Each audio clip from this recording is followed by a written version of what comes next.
Abra sua Bíblia no livro de Gênesis. Não vai nem demorar. Gênesis, né?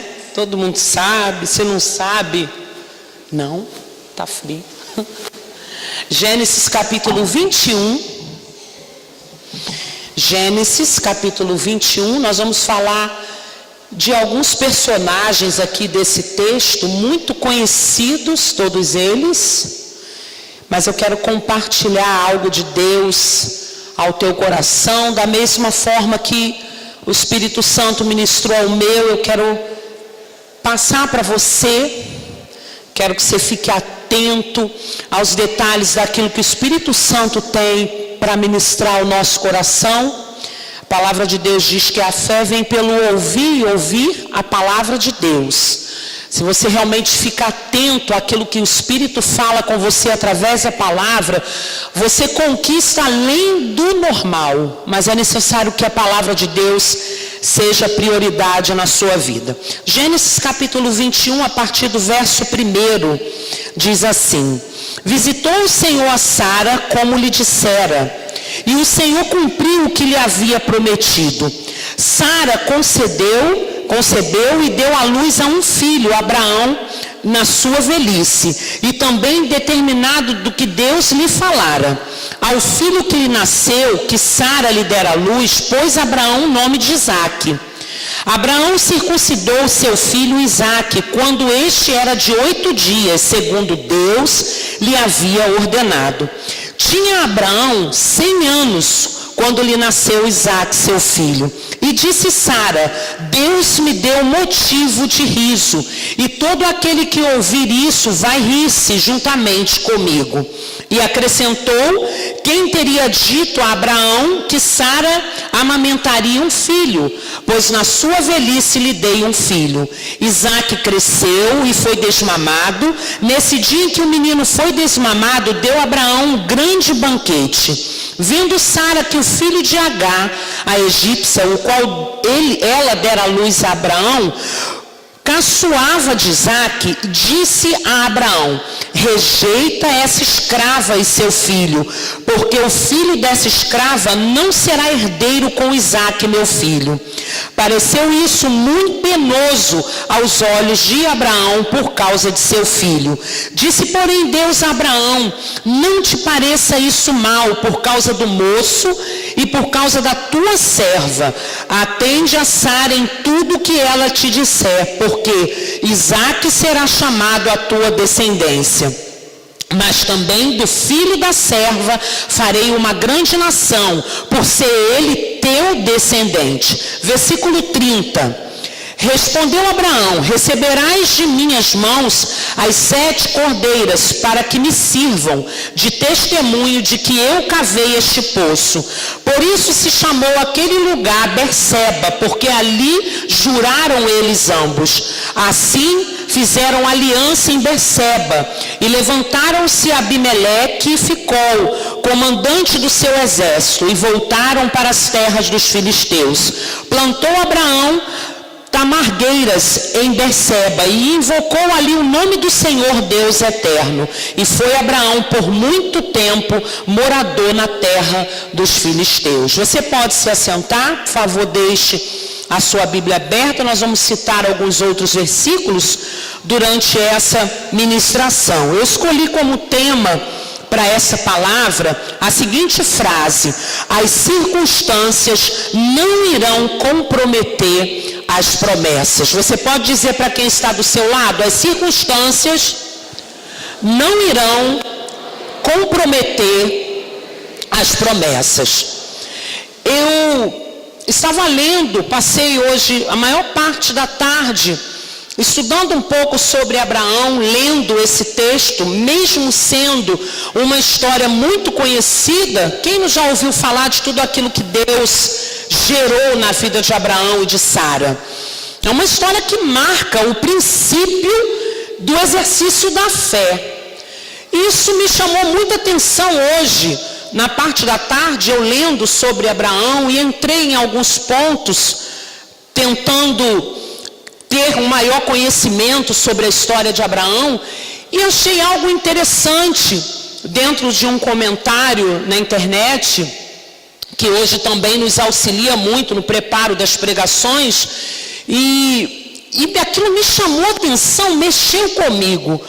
Todos nós que estamos aqui, sem exceção, até de repente um visitante que não tem um hábito constante de estar fazendo parte de um culto, de estar numa igreja, normalmente recebe um convite, ouve um testemunho, se baseia no testemunho de alguém, é edificado, e a partir daquele momento, aquela pessoa passa a desenvolver a fé, através do que ela ouve como testemunho de milagre.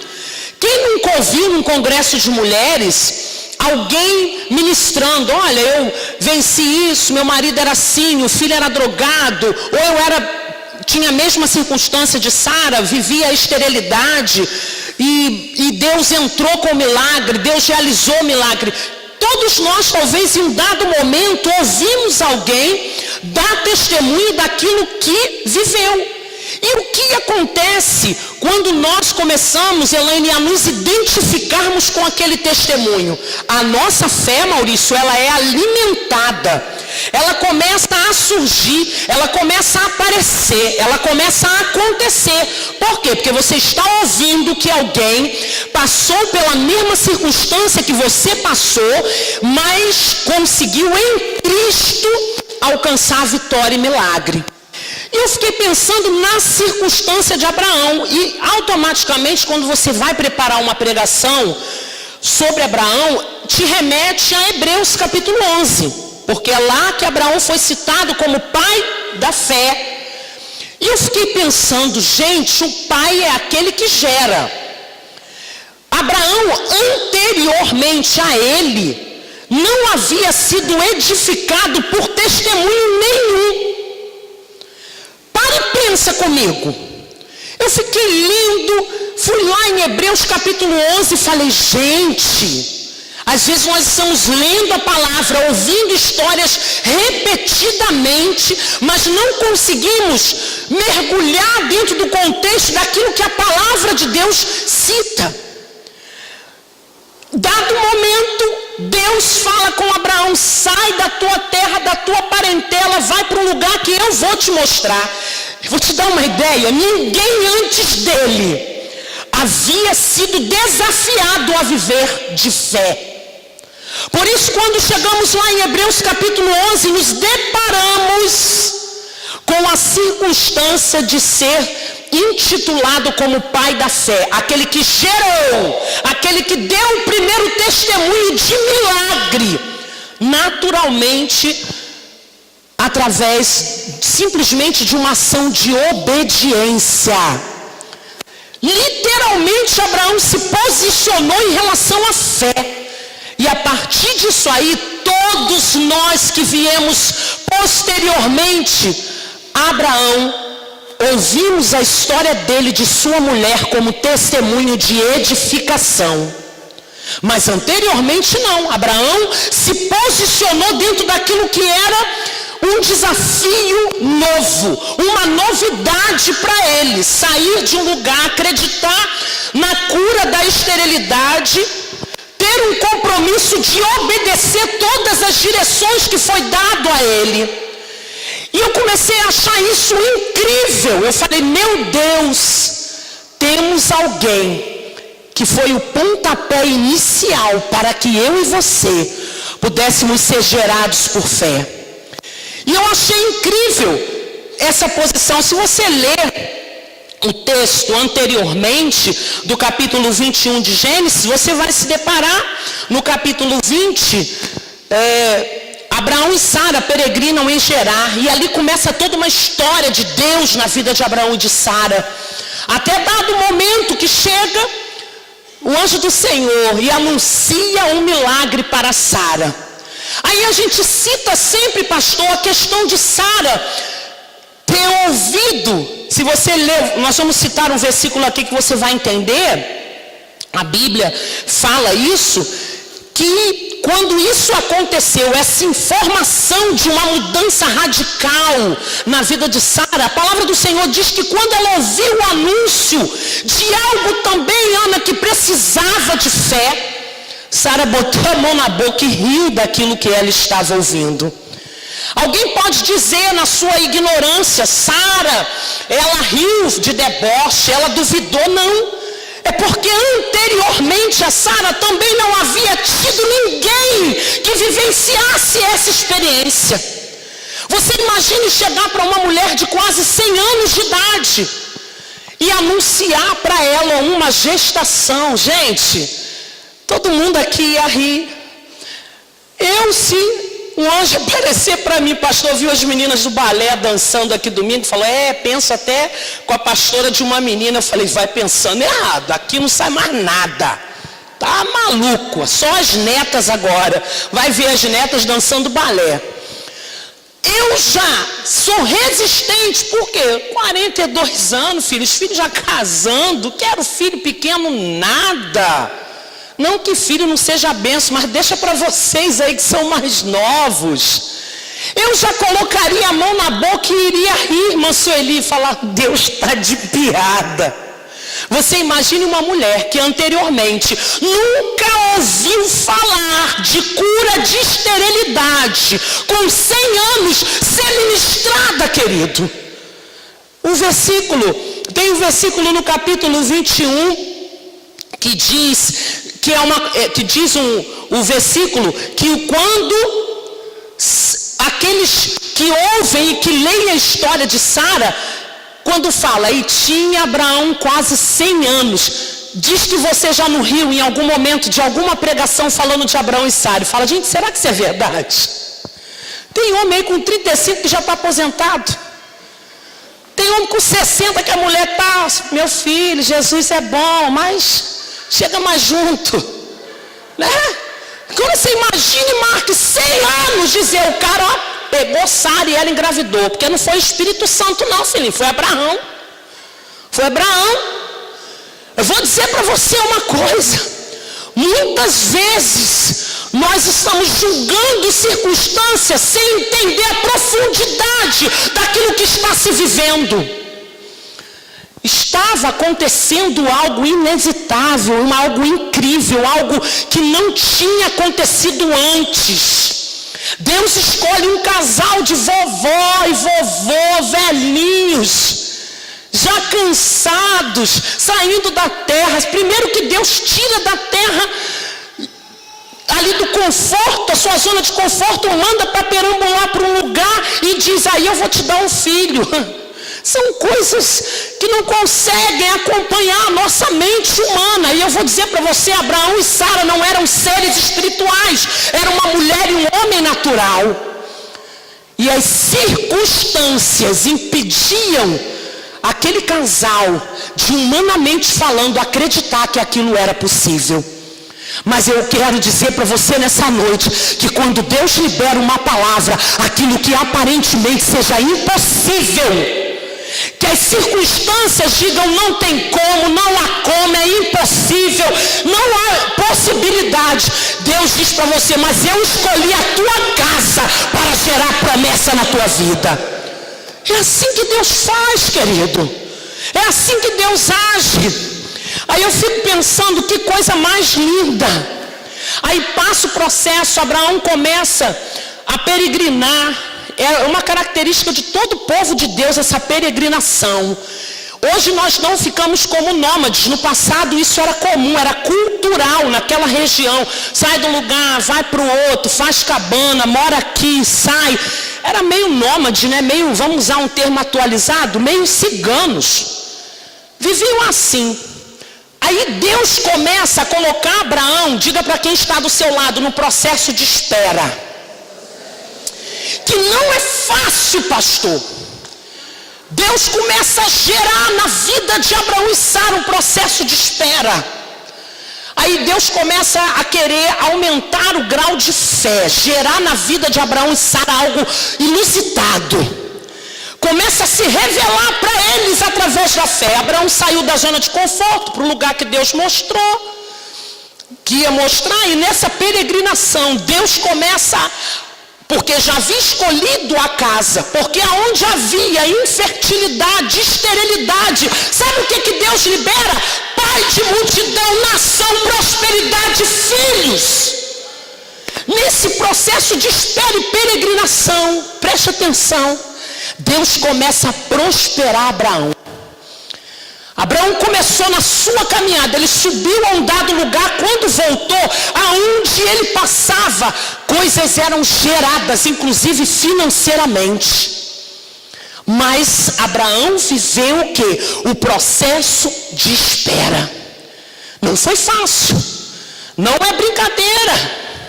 Mas eu quero dizer para você, querido, que a etapa do tempo não pode sepultar a tua fé. Sabe o que está acontecendo hoje em dia? Deus não burla as suas etapas.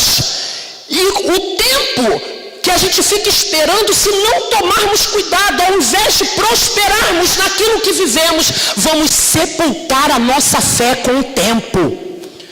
Primeira coisa que eu quero que você guarde: Deus não estipulou o processo e o tempo para que você sepulte a tua fé, mas para que ela evolua, cresça e seja fértil na sua vida.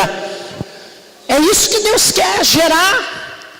O Senhor não quer maltratar você. Não havia planos de Deus em judiar de Abraão, de Sara. Não era o propósito de Deus, de jeito nenhum. Mas o Senhor queria dar o título a Abraão, mas dar com convicção de que ele verdadeiramente saberia o que era ser um homem de fé. E aí começa todo o processo, começa toda uma fase na vida de Abraão e de Sara. Eu coloquei aqui, querido, que Deus às vezes olha para a nossa ansiedade, para a nossa angústia, para a nossa precipitação. E quando nós estamos nessa etapa do tempo, acontece uma coisa que é muito perigosa. Diga para quem está do seu lado: é um perigo isso. Nós queremos criar circunstâncias para favorecer a promessa. Preste atenção numa coisa: Deus não precisa da tua ajuda. Isso é um perigo e pode gerar uma consequência que vai lá no futuro fazer você se sentir irritado. Aí a gente pensa no que aconteceu. Houve a promessa, Sara dá uma risada, e o tempo passa, eles continuam peregrinando. Deus continua tratando para a evolução da fé de Abraão e para a fé de Sara também, que era sua companheira. Mas dado um momento na vida de Sara, ela já estava cansada de esperar. Quanto tempo você está assim? Ouvi uma promessa, meu pastor. Hoje eu falei com ele saindo de casa: vou pregar, a pregação vai ser um pouco para tu, hein? Falei com ele. Aí quanto tempo você está ouvindo? Você está ouvindo a promessa de Deus? Querido, Deus não vai aceitar pular etapa, porque está observando o teu cansaço. A palavra do Senhor diz que aqueles que esperam no Senhor terão as suas forças renovadas, caminharão e não se cansarão, correrão e não se fatigarão. É Bíblia? A Bíblia mente? Não. Mas dado um momento na vida de Sara, ela estava cansada. E diga para quem está do seu lado: ela teve uma ideia. Essas ideias que acabam com a gente. Essas ideias. Ideia. Para que somos seres racionais? Eu às vezes fico pensando.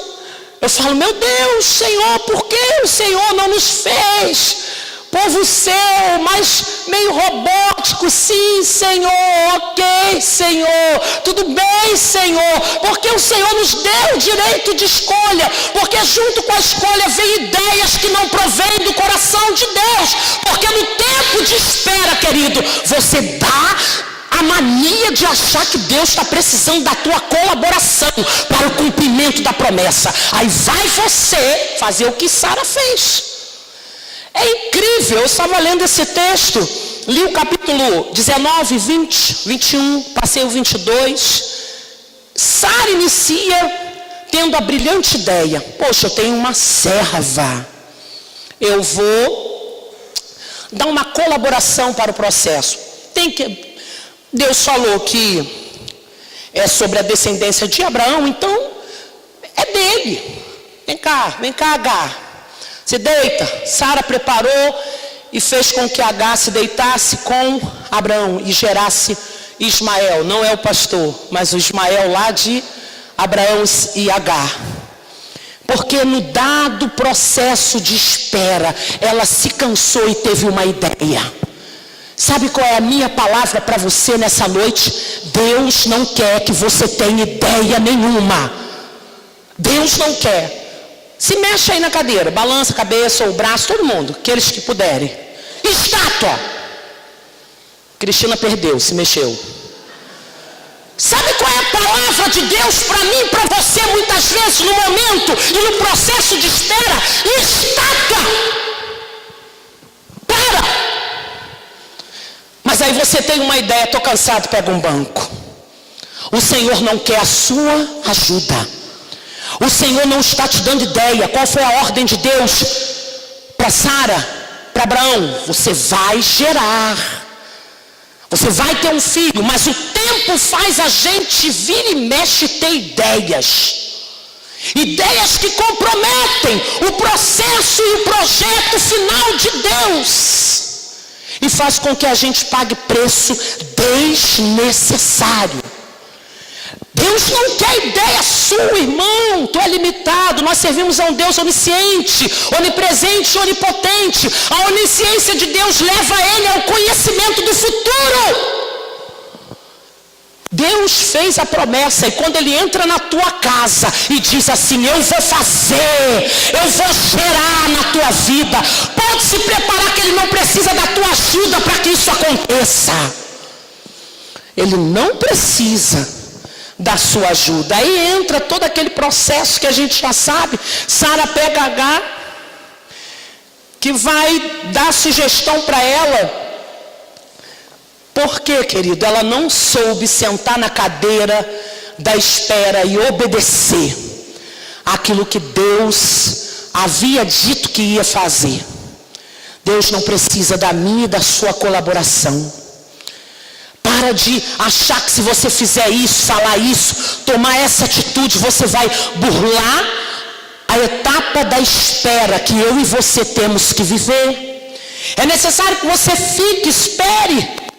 Porque, querido, você precisa entender uma coisa.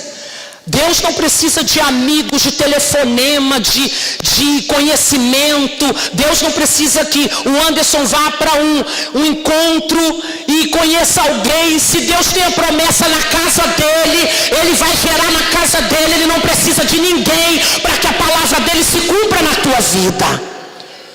Não fique dando sugestões dentro de um processo, de uma circunstância que às vezes é desfavorável. Às vezes, as circunstâncias estão desfavoráveis na sua vida. Você vai morrer tentando ajudar. E se Deus não entrar para cumprir a palavra dele na sua vida, você não vai ver a promessa. Você vai se sacrificar, você vai arrumar 10 empregos. É Deus falar com alguém: eu tenho promessa de prosperidade na tua vida. Você pode trabalhar 24 horas, que a prosperidade que Deus tem para a tua vida, você sozinho não consegue. Tudo que é promessa para a sua vida, para a sua casa, está depositada nas mãos do Senhor. Você precisa simplesmente crer que Deus escolheu a tua casa. Aí você pode pensar: mas a minha casa, mas a minha velhice, mas a minha história, a minha circunstância, a minha capacidade. Tem gente, mulher e homem, com espírito de Sara. A minha idade. Eu não tenho nem tanta saúde mais. Deus não precisa da tua saúde. Deus não precisa da tua capacidade humana. Deus simplesmente entrou na tua casa e disse: é aqui que eu escolhi para que a promessa da fertilidade aconteça. E se ele determinou isso, acabou. Vai acontecer. Porque Deus tem compromisso com aquilo que ele fala. Porque quando Deus empenha a palavra dele a respeito de alguém, ele diz: sai, conta as estrelas, se é que podes. Sai, conta a areia da praia, se é que podes. E assim será a tua descendência. Ele entrou dentro da casa de Sara e de Abraão, e ele determinou o que ele queria como projeto. Deus entrou na tua casa, irmão. Deus falou com você a respeito da tua história. Não tente ajudar, porque essa história vai acontecer, porque aquilo que Deus fala, Ele cumpre. Porque Ele não é filho do homem para mentir, não. Aí, eu lendo esse texto, me deparei com outro texto, como diz aí o Malafaia, texto sem contexto é pretexto. E eu me deparei com um momento também especial na vida de Moisés, quando ele vê a sarça e ele tenta virar. E qual foi a resposta? Eu anotei aqui para não esquecer a resposta de Deus para Moisés. Ei, Moisés, fica aí. O teu lugar é aí e o meu é aqui. Não vires para cá. Sabe qual é a palavra de Deus para você? O teu lugar é aí, o de Deus é onde Ele liberou a palavra sobre a tua vida. Não troque o lugar. Estátua, parado. Não vires. Olha, vou virar. Moisés também teve ideia. Vou virar. Para. Fica virado para onde você está, Moisés. Não queira tomar o meu lugar que é aqui e o teu que é aí.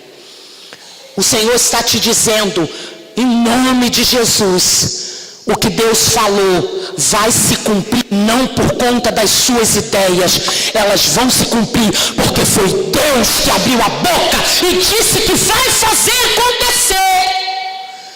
E as circunstâncias não precisam ser favoráveis a você não, querido. Não precisa, você precisa simplesmente ficar quieto. Eu fico olhando hoje a criação dos pais com os filhos. Isso serve até de alerta para alguns que têm filhos pequenos e outros que estão no aguardo, são casados e projetam ter filhos. Eu sou de uma época, e muitos antigos aqui são, que não existia, pastor, classinha. Você que é antigo de igreja sabe disso, não tinha classinha. Graças a Deus hoje tem, né? Os filhos aprendem, é bom. O pastor está aí se dedicando para um projeto de um espaço infantil, e isso é muito bom. Só que eu ia para a igreja, lá em casa não tinha esse negócio de ir de manhã e não ia à tarde. Os meus pais sempre foram envolvidos 100% com obra. A minha mãe era dirigente de oração, secretária da igreja, tesoureira. Ela era dirigente de culto de oração. Ela trabalhava no ministério infantil, responsável pela cantina, pela ação social da igreja. Segunda era círculo de oração, quinta de manhã consagração, e tinha terça-feira culto de doutrina, e em todos os cultos eu estava. E lá em casa era, vou dar a idade média mais ou menos, eu com 7, André com 5 e Lília com 3. Nós íamos para a igreja com chuva ou com sol. E sentávamos sempre ao lado da minha mãe, aqueles bancos de madeira, antigo de igreja. E minha mãe dizia, o culto começou. E sentávamos lá os 3, André dormindo, Lília para frente, eu para trás. O culto acabava. E quando alguém levantava, dado momento do culto, fazendo alguma bagunça, tinha um sininho. Plim, plim, plim, plim. Minha mãe, ai de vocês, se em algum momento desse culto esse sino tocar e for por culpa de vocês. Casa de Deus é lugar de referência. E o culto acabava, a gente tinha aqui os 3. Eu era que sofria mais, porque o mais velho nunca ganha colo. Andréia no colo do meu pai, Lília no colo da minha mãe, eu atrás chorando. Segurando na barra da saia e vão embora para casa. Eu tenho totalmente a lembrança dessas cenas. Estamos vivendo um período de educação de filhos, pastor, que o filho e o pai fala, senta, vou te pegar, vou te bater, volta aqui, já está lá na porta da igreja. Já está lá na porta da igreja, duvido. Antigamente se sinalizava o que não se queria, simplesmente olhando e dizendo, não levanta, cadeira, até o final. Vou te dizer que Deus é bem assim, tá? Deus é bem assim, Ele diz para você, senta nessa cadeira e espera Não, porque sobre a minha palavra eu tenho responsabilidade. Não preciso da tua ajuda.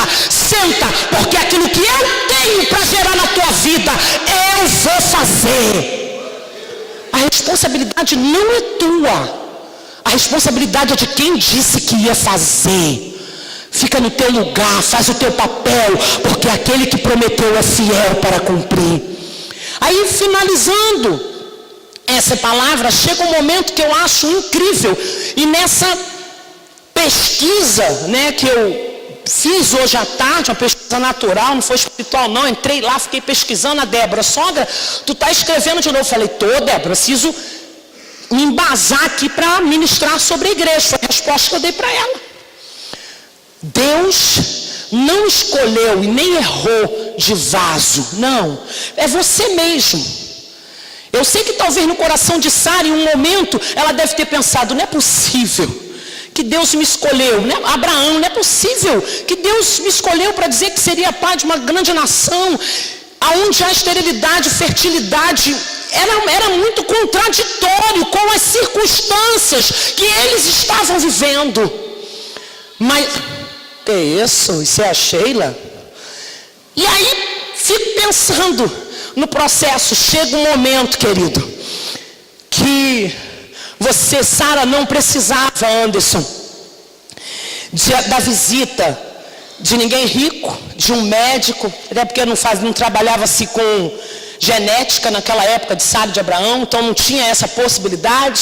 Se fosse hoje, então, para justificar a falta de fé, alguém diria: o Senhor irá levantar um geneticista, alguém que trabalhe com genética para fecundar o meu óvulo, vai ter uma barriga de aluguel. Porque o crente, quando perde fé, ele tenta, querido, de todos os jeitos, ajudar aquele que entrou na tua casa para dizer que vai ser por milagre e não por força.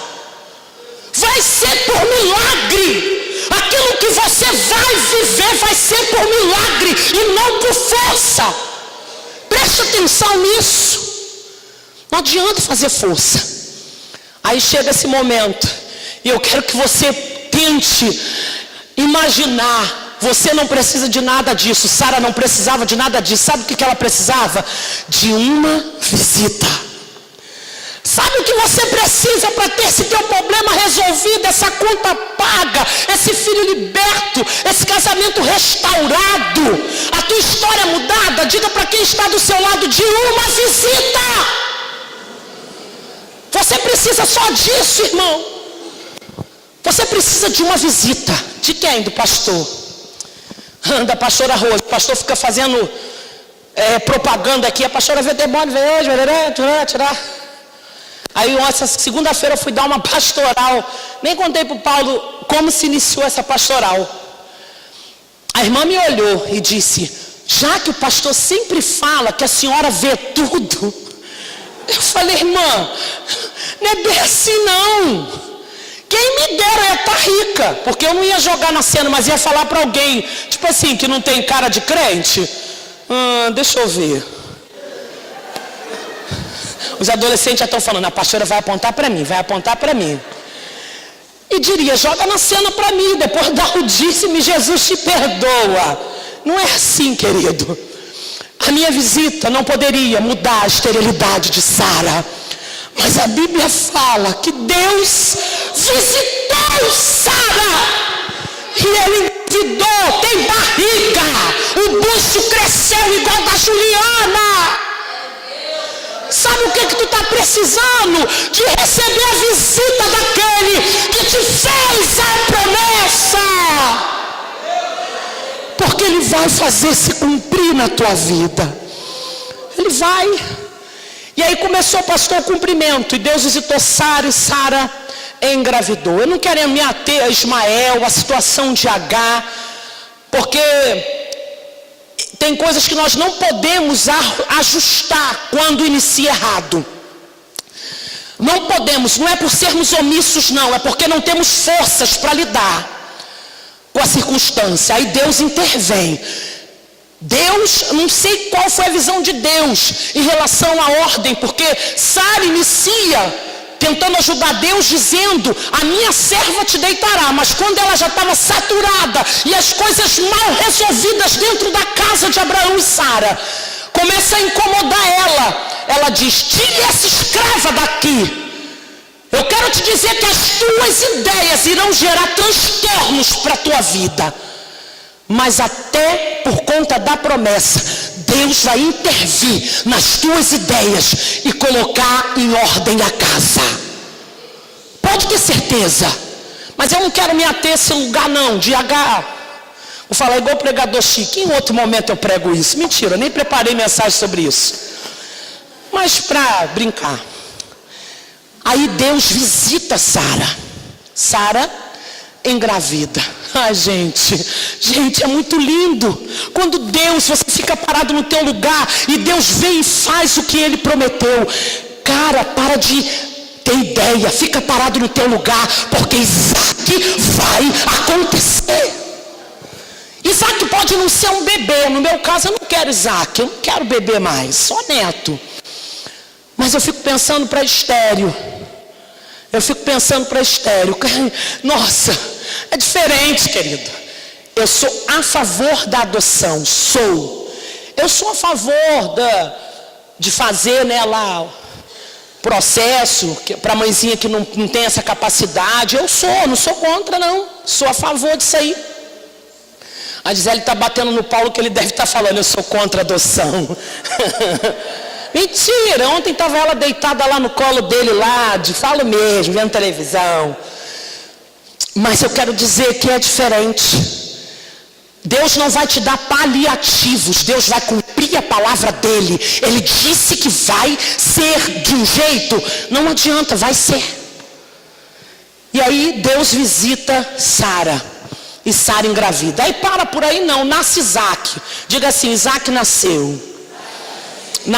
Promessa cumprida, Deus fez acontecer na vida de Sara e Abraão. Mas só que um filho só, pastor, para se cumprir a palavra, era complicado. Deus precisava fazer acontecer outras coisas. Aí acontece um momento que é a coisa mais linda do mundo. Deus visitou Sara.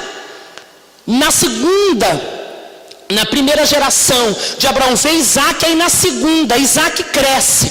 Diga assim: a promessa é para muito tempo. Isso, Isaac cresceu. E um dado momento Isaac cresce e ele se apaixona por Rebeca. Eu vou te contar uma coisa. Tem famílias e tem pessoas que Deus escolhe para ser milagre para sempre. Tu vai morrer e a tua geração vai continuar sendo milagre. Isaac cresceu, se apaixonou por Rebeca. E diz a palavra do Senhor, querido, que Rebeca era estéril. Como pode? Vai acabar então a geração de Abraão. Diga assim: não tem como. Porque havia uma promessa, querido, sobre a vida de Abraão. E sabe o que Rebeca vive, Maurício? A mesma experiência de Sara. Aquilo que Deus tem para a tua vida é para muito tempo. Você pode até morrer, mas aquilo que Deus falou que vai acontecer não depende só de você, depende daquele que fez a promessa. E diz a palavra que o mesmo Deus que visitou Sara, visitou a casa de Isaac e Rebeca. Diga assim: teve mais uma barriga. Mais uma. Gente, o povo para gostar de fazer filho. Que coisa mais linda. E a palavra do Senhor diz que Rebeca teve filhos, porque o mesmo Deus que visitou Sara, visitou Rebeca. E diz a palavra do Senhor que não para por aí não. Rebeca, Deus foi visitá-la e ela teve filhos. Quem foram os filhos de Rebeca, gente? Jacó e Esaú. E aí, pela terceira vez, a geração de Abraão se multiplica. Porque aquele que fez a promessa é fiel para cumprir. É fiel. Aí se multiplicou. Aí diz a palavra do Senhor que Jacó cresceu, Esaú cresceu, e Jacó tem o encontro da vida dele. Jacó teve o encontro da vida dele, olhou e se apaixonou por Raquel. Gisele, está dentro da Bíblia, hein? Se apaixonou por Raquel, e Raquel era estéril. Raquel era estéril. Gente, vocês estão entendendo que Deus não depende de H, Deus não depende de ideia de ninguém. Deus depende que você fique sentado no teu lugar, fazendo a tua parte, porque o milagre é responsabilidade dele na sua vida.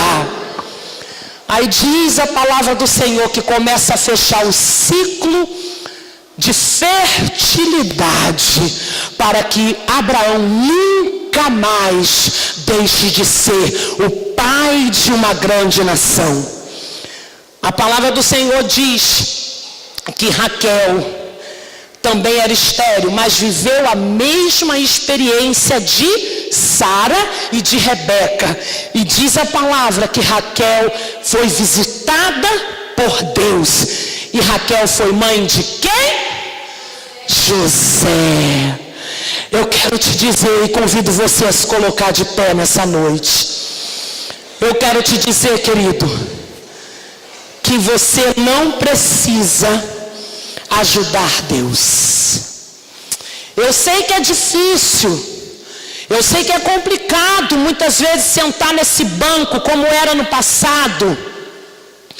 Para mim, lá na Igreja Metodista Wesleyana, que eu fui criada até os 16 anos lá, essa igreja, às vezes eu tinha vontade de levantar, mas a minha obediência, a minha mãe, era grande. Às vezes a criança tem uma fuga, né? Posso ir no banheiro? Minha mãe, uma vez. Ninguém faz xixi mais de uma vez. Você toma diurético? Não. Ninguém faz xixi mais de uma vez em 1h30 de culto. Vai, faz o xixi, bebe sua água lá no filtro, que a igreja que eu era filtro de barro. E eu sou velha, gente, e senta lá no cadeiro. Eu ficava até o final. Até o final. Porque eu sabia que depois do culto sempre tinha um pastel, sempre tinha uma coisa legal, sempre, sempre, sempre. Eu vou dizer para você uma coisa: Deus tem uma coisa muito mais que legal para a sua vida. Deus tem milagre, Deus tem prosperidade, Deus tem fertilidade. Deus quer que você seja pai, mãe de uma grande nação. Deus quer que você tenha experiências extraordinárias com Ele. E o que te compete? Ter ideias? Não. O que te compete, Gleice, Bruno, é sentar na cadeira e obedecer aquilo que o Deus da promessa, o Deus do milagre está dizendo para você. Ei, não carregue o peso da realização da promessa, porque esse peso é meu, sou eu que fiz, e o peso dele está sobre mim, não está sobre a tua vida. Está morrendo porque quer, porque o peso de fazer o milagre acontecer não é teu. Esse peso é de Deus. Esse peso é de Deus, Maurício, de entrar na tua casa. O que pode mudar aquele ambiente é Deus te visitar e dizer: é hoje que você vai experimentar a promessa. Esse peso não é teu.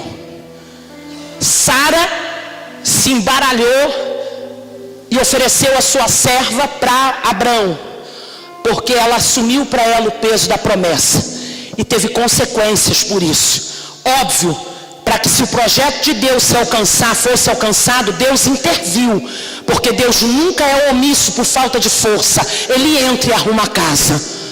Mas depois disso, a história de Abraão, ela se estendeu através da sua geração.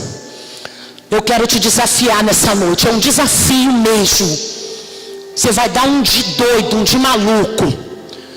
Eu quero que rapidamente você, que recebeu uma promessa incabível, insustentável, que não tem condição, e talvez pelo tempo da espera, por essa etapa, até tenha já feito algumas coisas que sejam ideias naturais, mas que você a partir de hoje diz no teu coração para Deus: parei de bobeira, parei, eu não vou escolher nada, eu não vou decidir nada, eu vou parar de morrer, porque o negócio é tão grande, que vai além das minhas ideias. Ou Deus cumpre na minha vida, ou eu vou morrer e não vou conseguir fazer. Eu quero que você saia do teu lugar e venha aqui na frente. Você vai sair e vai dizer: não, chega, eu vou colocar a minha promessa na mão daquele que é responsável por ela. Deus, somente Ele pode realizar na minha vida.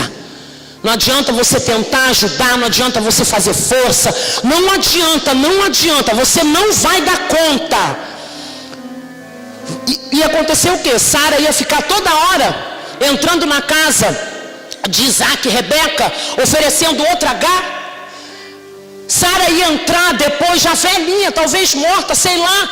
Ou então Rebeca ia entrar na casa de Jacó e oferecer outra H. Quando que essa promessa ia se cumprir? Nunca. Preste atenção. Só Deus, teu trabalho, teu dinheiro, tua força, tua sabedoria não é suficiente. A promessa é muito maior do que você, do que tua capacidade, do que teu conhecimento. A promessa é maior, a promessa é maior, a promessa é maior, a promessa é maior. A promessa é maior, a promessa é maior. Nada do que você fizer será suficiente, mas apenas uma visita, uma única ida de Deus na casa de Sara, de Rebeca e de Raquel fez com que a promessa se cumprisse. O que você está precisando hoje não é da minha visita. O que você está precisando hoje não é daquela venda. O que você está precisando hoje não é daquela ligação. O que você está precisando hoje é que Deus diga: hoje eu separei dia 12 de setembro, quarta-feira, para entrar na sua casa e dizer: a promessa vai se cumprir. Vocês que estão aqui na frente, eu não sei, querido, qual é o impossível e em que circunstância você se encontra, mas eu sei de uma coisa. Sabe qual vai ser minha oração? Só vou orar nisso, só isso. Jesus, Deus, Espírito Santo, vai na casa do Maurício, vai na casa da Maria, vai Senhor, vai na casa da Delma, vai na casa, Senhor, da Bruna. Senhor, vai, visita, porque se isso acontecer, a promessa vai se cumprir na tua vida. E eu quero orar por você. Pai, eu te entrego os meus irmãos que estão aqui. Teus filhos têm aqui, Senhor, não me recordo o nome de todos, mas assim como o Senhor chamou Sara e Abraão pelo nome, eu sei que essa noite o Senhor está chamando a cada um desses irmãos pelo nome. O Senhor está chamando. E eu sei que basta apenas uma visita tua para que a promessa se cumpra. E eu quero liberar essa palavra sobre a vida dos meus irmãos. Visita, seja a família, seja a vida financeira, seja a vida conjugal, seja a vida, Senhor, espiritual, seja a vida profissional. Eles estão te dando total liberdade para que o Senhor visite a casa deles, porque o Senhor escolheu a casa deles como casa de promessa. E aquilo que o Senhor fala, o Senhor cumpre. Essa é a palavra e a oração que eu faço pelos meus irmãos junto com a tua igreja, em nome de Jesus. Amém e